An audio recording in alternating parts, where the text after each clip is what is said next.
जय हिंद दोस्तों। आधुनिक भारतीय समकालीन कलाकारों की सीरीज में आप सभी का स्वागत है। और हम लोगों ने इसकी थ्योरी को कंप्लीट करने के बाद 147 प्रश्नों को सॉल्व किया है। आज प्रश्न संख्या 148 से आगे बढ़ेंगे। जो भी नए मित्रगण हैं इस चैनल पे, उन सभी से हम बता दें कि इस चैनल पे हम लोग टीजीटी पीजीटी कला की तैयारी कर रहे हैं। तो जो भी मित्र टीजीटी पीजीटी कला की तैयारी कर रहे हैं वो चैनल को सब्सक्राइब जरूर कर लें अभी तक अगर उन्होंने चैनल को सब्सक्राइब नहीं किया है, क्योंकि इससे बेहतरीन प्लेटफॉर्म आपको कहीं नहीं मिलने वाला है फ्री ऑफ कॉस्ट में। तो आप चलिए शुरू करते हैं प्रश्न संख्या 148 से। 148 नंबर का प्रश्न आपके सामने है। कह रहा है कि कथन का प्रश्न है। कथन ए और आर मतलब एसर्शन और रीजनिंग का प्रश्न है। कह रहा है कि ईवी हैवेल, अर्नेस्ट विनफिन हैवेल के बारे में कह रहा है, ने आधुनिक भारत के सांस्कृतिक पुनर्जागरण को एक परिपक्व स्थान दिया।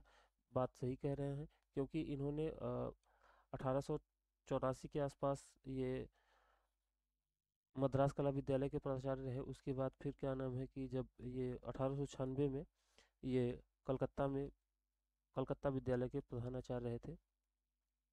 उन्हीं के साथ में जब ये प्राचार्य थे तब अनिंदा टैगोर उप प्रधानाचार्य वहीं पे थे। इन दोनों के सहयोग से बंगाल शैली का पुनर्जागरण हुआ, मतलब भारतीय शैली का पुनर्जागरण हुआ। इसमें बंगाल शैली का प्रमुख योगदान रहा है।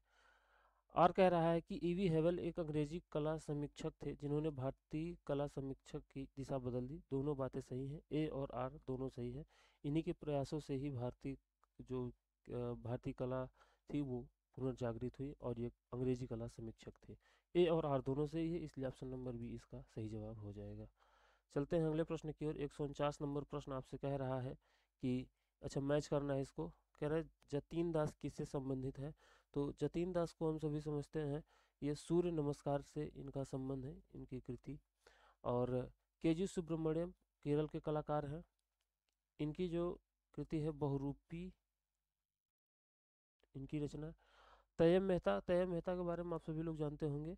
ये एक गुजरात के कलाकार हैं, और इनका संबंध महिषासुर से है। चौथा। और एम एफ हुसैन ब्लू नाइट इनकी रचना है, बहुत प्रसिद्ध है। ऑप्शन नंबर तीसरा इसका सही जवाब। तो मैच कर लीजिएगा, इसमें कौन सा हो जाएगा।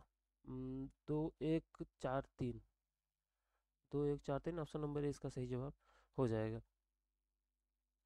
150 नंबर प्रश्न की ओर चल रहे हैं। 150 नंबर प्रश्न आपके सामने आ रहा है।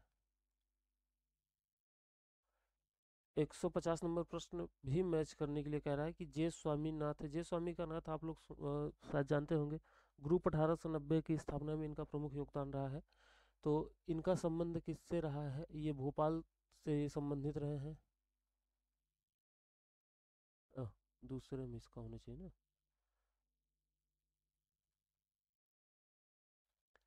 यहाँ पे भोपाल। एन एस बेंद्रे बड़ौदा कॉलेज में, बड़ौदा स्कूल जो था कला का, उसमें प्रधानाचार्य, उसमें शिक्षक थे। और केजी सुब्रमण्यम केजी सुब्रमण्यम का संबंध शांति निकेतन से रहा है। और बीसी सान्याल, भावेश चंद्र सान्याल, इनका जन्म असम में हुआ था, और इनका संबंध दिल्ली से रहा है। तो ये आपके सामने है। अब देखिए मैरिज फोटो किसका प्रिंट है। मैरिज फोटो किसका प्रिंट है। आरवी भास्करन साहब का प्रिंट है marriage photo. Option number A इसका सही जवाब हो जाएगा। 153 नंबर प्रश्न, 152 नंबर प्रश्न की ओर चल रहे हैं। 152 नंबर प्रश्न आपसे कह रहा है सूची एक को दो से मिलान करिए। मेघदूत किसकी कृति है। तो राजस्थान के कलाकार हैं राम गोपाल विजयवर्गीय, इनकी कृति है। और इधर कह रहा है गोवर्धन, गोवर्धन पंजाब के कलाकार मंजीत बावा। और राग दीपक, राग दीपक का संबंध है आपका एम एफ हुसैन से, इधर इनसे कर दीजिए। और ब्रह्मपुत्र केवी हरिदासन तीसरे से। तो इस तरीके से 2 1 4 3, 2 1 4 3 ऑप्शन नंबर सी इसका सही जवाब हो जाएगा। 153 नंबर प्रश्न की ओर चल रहा है। कह रहा है कि निम्नलिखित में से कौन सा प्रिंट मेकर गिल्ड से संबंधित है। तो इसमें प्रिंट मेकर गिल्ड से संबंधित होंगे कविता नायर और सुशांत गुहा, और आपके दत्तात्रेय आप्टे, ये तीनों संबंधित हैं। प्रिंट मेकर गिल्ड एक ग्रुप रहा है। प्रिंट मेकर गिल्ड एक ग्रुप रहा है। इसके बारे में हम लोग जब ग्रुप के बारे में पढ़ रहे थे तो तब हम लोगों ने इसके बारे में बेहतरीन तरीके से देखा था।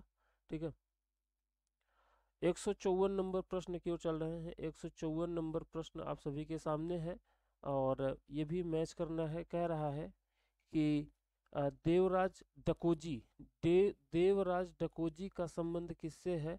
तो इनका संबंध है प्रिंट मेकर से। ये प्रिंट मेकर रहे हैं देवराज डकोजी। इनका तीसरे से, ये तीसरा होगा, तीसरे से मिलान करेंगे। और दूसरे हैं महेंद्र पांड्या। महेंद्र पांड्या मूर्ति कला के लिए प्रसिद्ध हैं, ये इनका हो जाएगा। रामेश्वर ब्रूटा, रामेश्वर ब्रूटा चित्रकार हैं। केशव मलिक ये कला समीक्षक हैं। इस तरीके से ऑप्शन नंबर डी इसका सही जवाब हो जाएगा। 155 नंबर प्रश्न की ओर चल रहे हैं। कह रहा है कि मैच कराना इसको भी। ललित लाजमी का संबंध किससे है? ललित लाजमी धातु निक्षारण में इनका संबंध है, धातु निक्षारण से। और जिसे मेटल ईचिंग कहते हैं वही धातु निक्षारण है। मेटल ईचिंग इसको इंग्लिश में कहते हैं। वाल्टर डिसूजा का संबंध काष्ठ कर्तन से है, लकड़ी से निर्मित करते थे। और दत्ता आप्टे के बारे में पिछले प्रश्न में हम लोगों ने देखा था, विमात्मक छाप।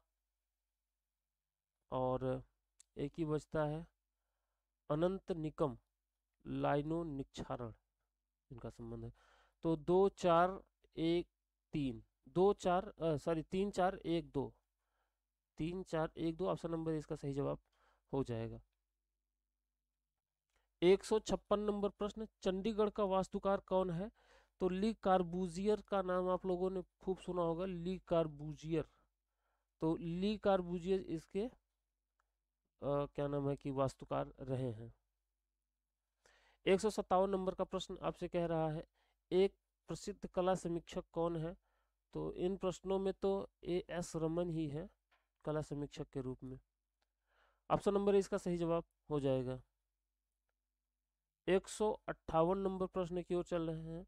देखिए इन सभी प्रश्नों में कुछ समझने लायक है नहीं, इसलिए उसमें ज़्यादा हम लोग समय नहीं खराब करते हुए तेज़ी से आगे बढ़ रहे हैं। जिसमें समझ में आएगा कि नहीं ये सभी सारी चीज़ें रिवीजन करने वाली हैं तो आगे हम लोग देखेंगे उसके बारे में विस्तार से, कोई कलाकार मिल जाएगा तो।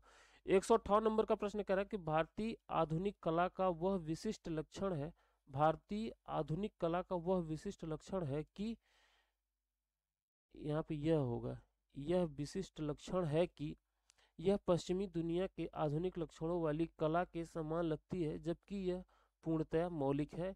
कथन सही कह रहा है, कथन का सही कह रहा है।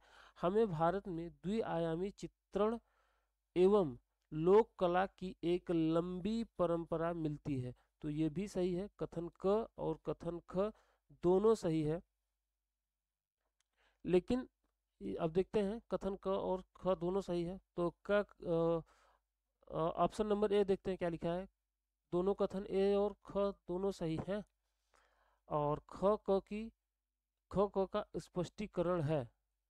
तो ख का क से कोई संबंध तो लग नहीं रहा है। देखते हैं कोई और ऑप्शन इसमें सही हो तो शायद। बी कह रहा है क और ख दोनों सही है लेकिन ख क का सही स्पष्टीकरण नहीं है। ऑप्शन नंबर 20 का सही जवाब हो जाएगा। उसका कोई स्पष्टीकरण ख क का स्पष्टीकरण नहीं था। 159 नंबर प्रश्न कह रहा है किस भारतीय कलाकार को 2001 में अपना 100वां वर्ष मनाया? किस भारतीय कलाकार ने 2001 में अपना 100वां वर्ष मनाया है? तो भावेश चंद सान्याल हैं, बीसी सान्याल। बीसी सान्याल 2001 में अपना 100वां क्या नाम है जन्म दिवस मनाया है। ठीक है, ये असम के कलाकार हैं, असम में इनका जन्म हुआ था बीसी सान्याल का। चलिए अगले प्रश्न की ओर चल रहे हैं। भारत में समीक्षावाद किसने स्थापित किया? तो भारत में समीक्षावाद की स्थापना किया था रामचंद्र शुक्ल ने। ऑप्शन नंबर डी इसका सही जवाब हो जाएगा। 161 नंबर का प्रश्न कह रहा है वह कौन सी महिला है जो साहित्य के साथ चित्रकारी भी, जिसने साहित्य के साथ चित्रकारी भी किया? महादेवी वर्मा ने साहित्य के साथ चित्रकारी किया है। ये इलाहाबाद में इनका जन्म हुआ था।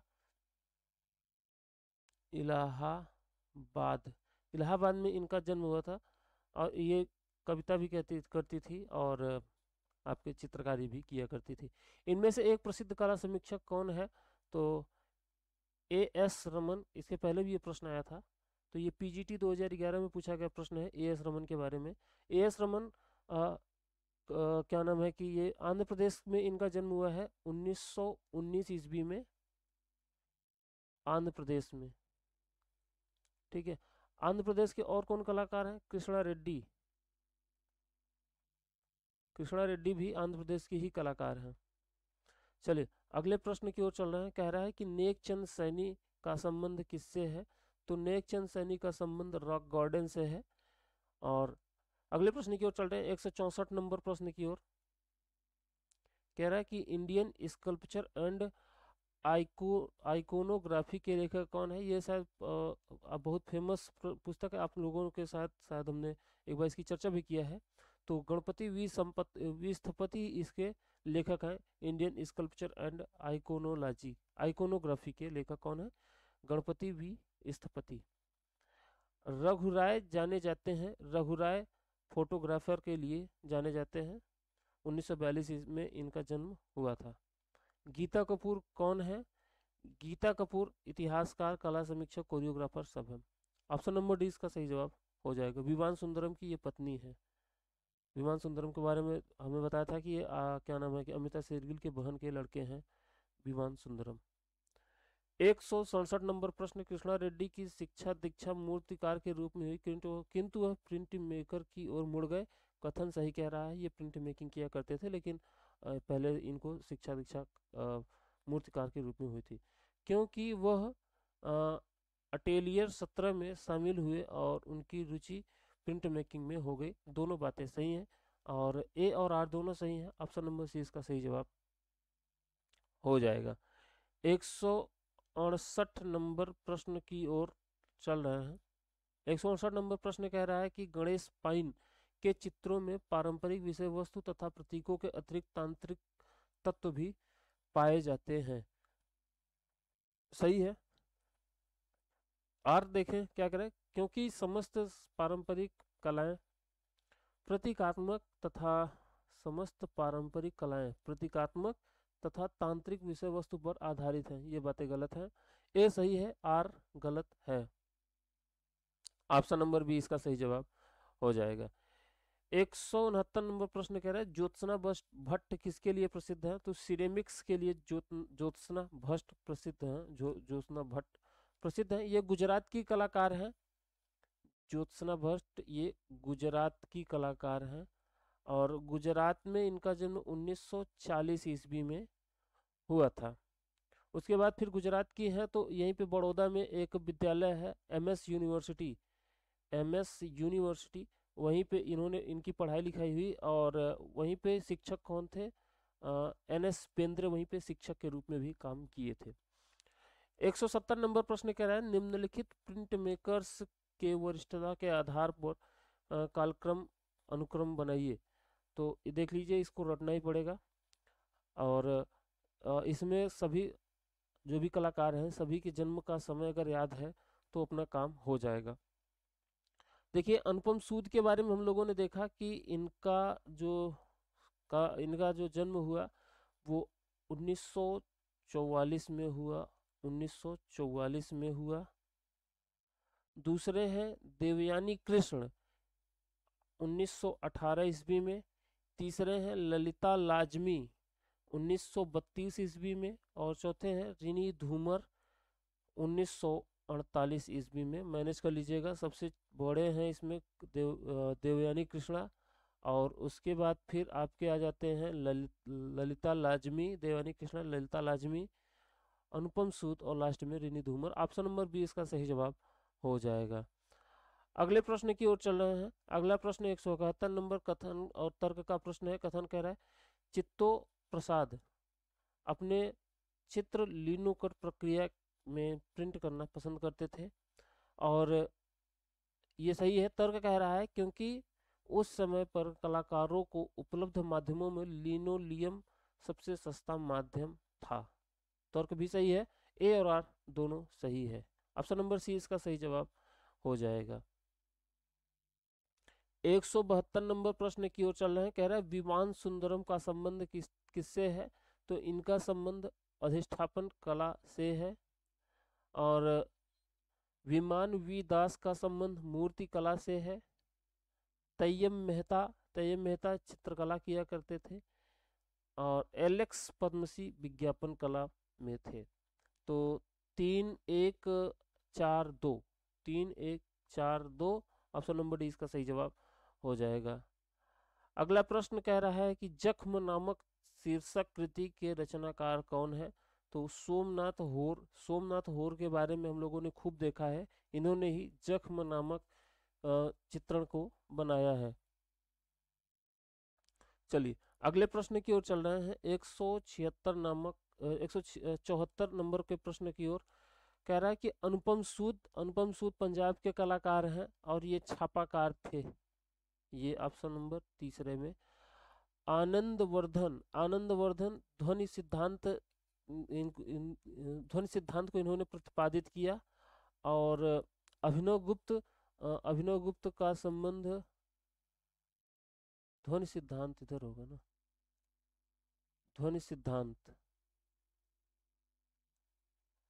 देखिए इसको याद करने का ट्रिक ये है, ध्वनि जब मतलब गीत सुनते हैं तो हमको आनंद होता है, तो इस तरीके से हमें दिमाग में इसी तरीके से चीज़ें याद है। तो ठीक है, आप भी देख लीजिएगा, ध्वनि मतलब गीत और गीत सुनने पे आनंद मिलता है, इस तरीके से हमने याद किए हैं।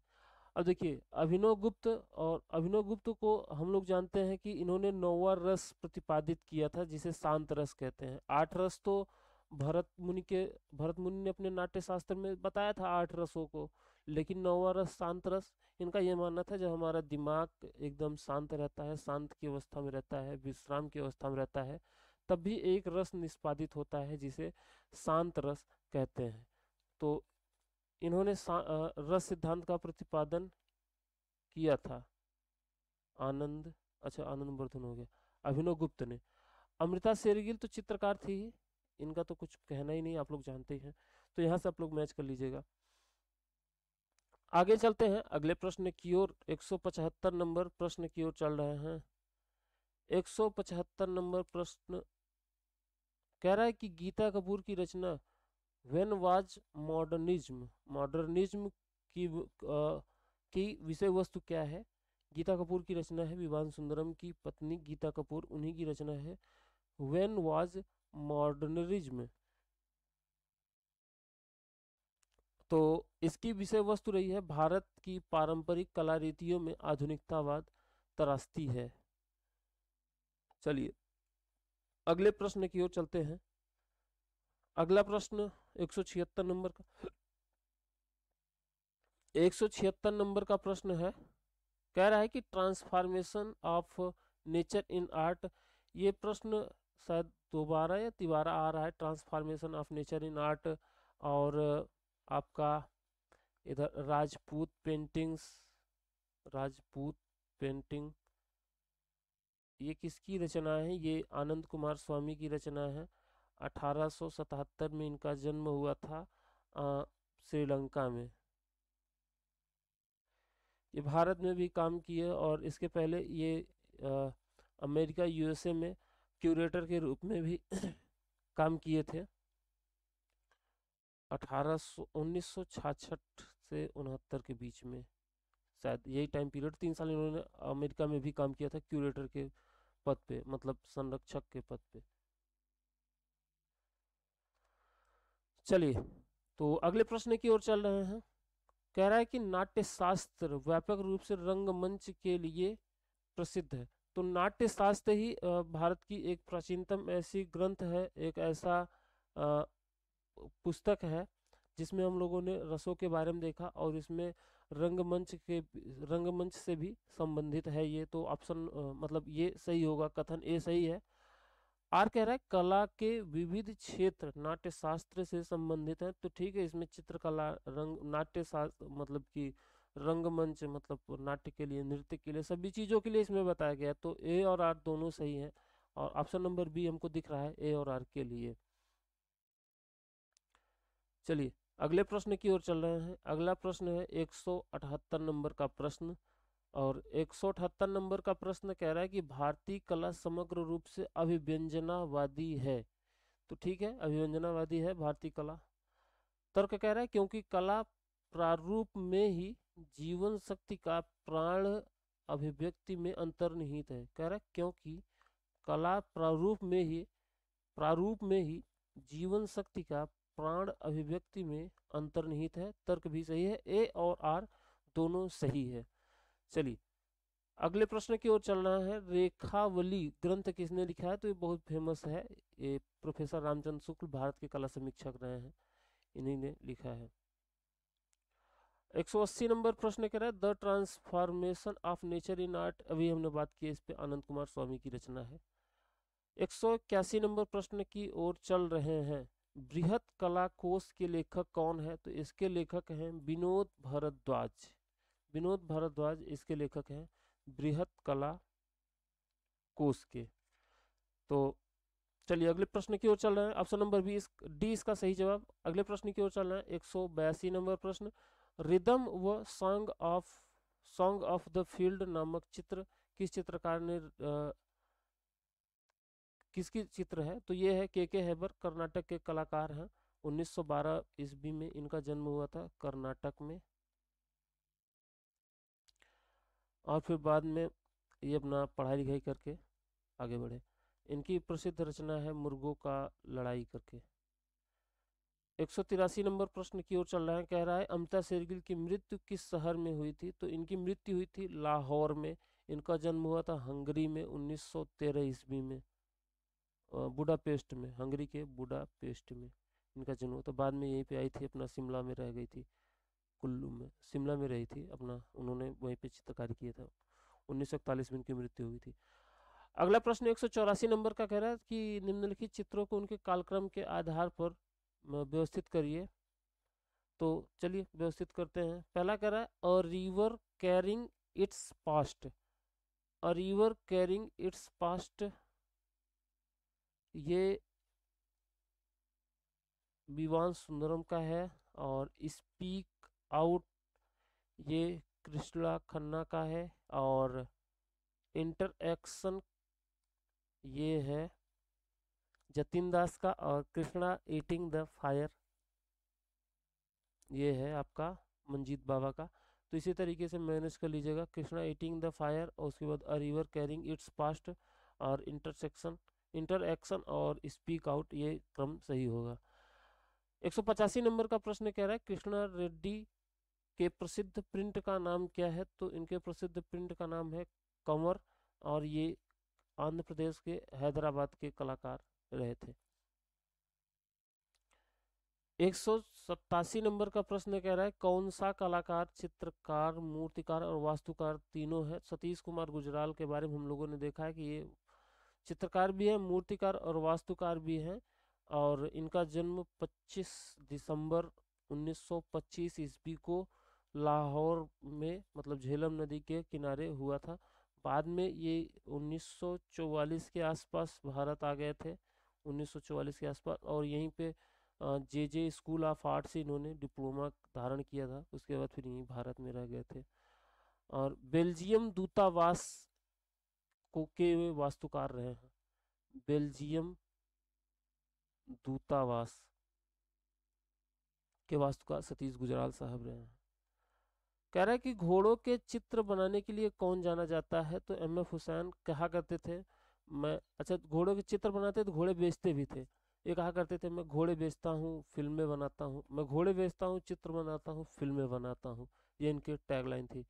अब ऑप्शन नंबर ए इसका सही जवाब होगा। एम.एफ. हुसैन के बारे में हम लोगों ने सैकड़ों बार देखा है, बार बार वही चीजें देख के समय खराब करना है। 189 नंबर प्रश्न कह रहा है कि एम.एफ. हुसैन किस स्थान से संबंधित थे? तो भारत से संबंधित थे। इनका जन्म यहीं पे महाराष्ट्र में हुआ था, सोलापुर में, और इनकी मृत्यु हुई थी लंदन में 9 जून को हुई थी। 9 जून 2011 ईस्वी को हुई थी इनकी मृत्यु, और जन्म हुआ था 1915 ईस्वी को। 190 नंबर प्रश्न कह रहा है कि निम्नलिखित में से कौन सा कलाकार जो है फिल्म निर्माता भी है? देखिए एम.एफ. हुसैन तो है ही, इनके अलावा अगर नाम आ जाता तैयब मेहता तो वो भी हो जाते। लेकिन दोनों का नाम साथ में नहीं देगा, उन्होंने भी बनाया है फिल्म। ऑप्शन नंबर 20 का सही जवाब हो जाए। और इनकी फिल्म एक ठो है through the eyes of A painter, जिसके लिए इन्हें गोल्डन बियर पुरस्कार से सम्मानित भी किया गया है। इन्होंने 12 फिल्में बनाई हैं और उनमें सबसे प्रसिद्ध है through the eyes of a painter. इनकी प्रसिद्ध कृति है, मतलब प्रसिद्ध फिल्म है। और हालांकि ये काफ़ी मतलब कि हीरोइनों के भी चित्र, हीरोइनों के चित्र बनाते थे, जैसे कि आप लोगों ने उनका नाम खूब सुना होगा, तब्बू का। और उनका इनके माधुरी दीक्षित के बहुत बड़े फैन थे। कहाँ हुसैन साहब। 191 नंबर प्रश्न की ओर चल रहे हैं। कह रहा है किस कलाकार ने अपने प्रारंभिक जीवन में सिनेमा घरों के पोस्टर बनाए? हुसैन ने ही ऐसा काम किया था। 1936 के आसपास ये आ गए थे, वहीं पे चित्र तो बनाने लगे थे। 192 नंबर का प्रश्न कह रहा है उत्तर प्रदेश का प्रसिद्ध दृश्य कलाकार कौन है? तो लखनऊ सिटी के ये दृश्य कलाकार, लखनऊ सिटी को इन्होंने चित्रित किया है। ये लखनऊ के जन्मे भी, उत्तर प्रदेश के जन्मे भी हैं, मदन लाल नागर। ऑप्शन नंबर ए इसका सही जवाब हो जाएगा। 193 नंबर प्रश्न आपसे कह रहा है कि बाल वधु किसकी कृति है? तो बाल वधु जो है बहुत महत्वपूर्ण कृति है। बाल वधु बहुत महत्वपूर्ण है, ये है अमृता शेरगिल की। अमृता शेरगिल ने इसको बनाया है, बाल वधु को। Hungarian girls, three girls, the man, the women आदि इनकी बहुत प्रसिद्ध प्रसिद्ध रचनाएं हैं। के हैबर का पूरा नाम, तो इनका पूरा नाम था कांतिकीर कृष्ण हैबर। इन्होंने ही एक चित्र बनाया था मुर्गों की लड़ाई करके, बहुत प्रसिद्ध है। 195 नंबर प्रश्न कह रहा है किस कला समूह के सभी सदस्य कलाविद थे? तो पीएन चोयल भैंसों के चित्रकार, सुरेश शर्मा ये वहीं के थे, क्या नाम है कि आपका, राजस्थान के। और रणजीत सिंह चूड़ावाला ये भी थे। तो ऑप्शन नंबर 20 का सही जवाब हो जाएगा। और 197 नंबर प्रश्न कह रहा है शांति निकेतन में मिडिएवल हिंदू सेंटर नामक भित्ति चित्र किसने बनाया था? तो इसको बनाया था विनोद बिहारी मुखर्जी। विनोद बिहारी मुखर्जी वहाँ के बहुत प्रसिद्ध कलाकार थे, इन्होंने ही मिडिएवल हिंदू सेंटर को चित्रित किया। और वहीं पे था एक चीनी भवन, उसको भी इन्होंने चित्रित किया था। इनके एक शिष्य थे, उनका नाम था सत्यजीत रे। उन्होंने इनके ऊपर एक फिल्म बनाई थी। इनकी आँख, ऑपरेशन हो रहा था 1957 ईस्वी में, तब इनकी आँख चली गई थी और तब से ये अंधे हो गए थे। तो इतना ही आज के लिए, मिलते हैं फिर अगले वीडियो में आगे के प्रश्नों के साथ। अपना ख्याल रखिए, चैनल को सब्सक्राइब करिए, सपोर्ट करते रहिए। धन्यवाद।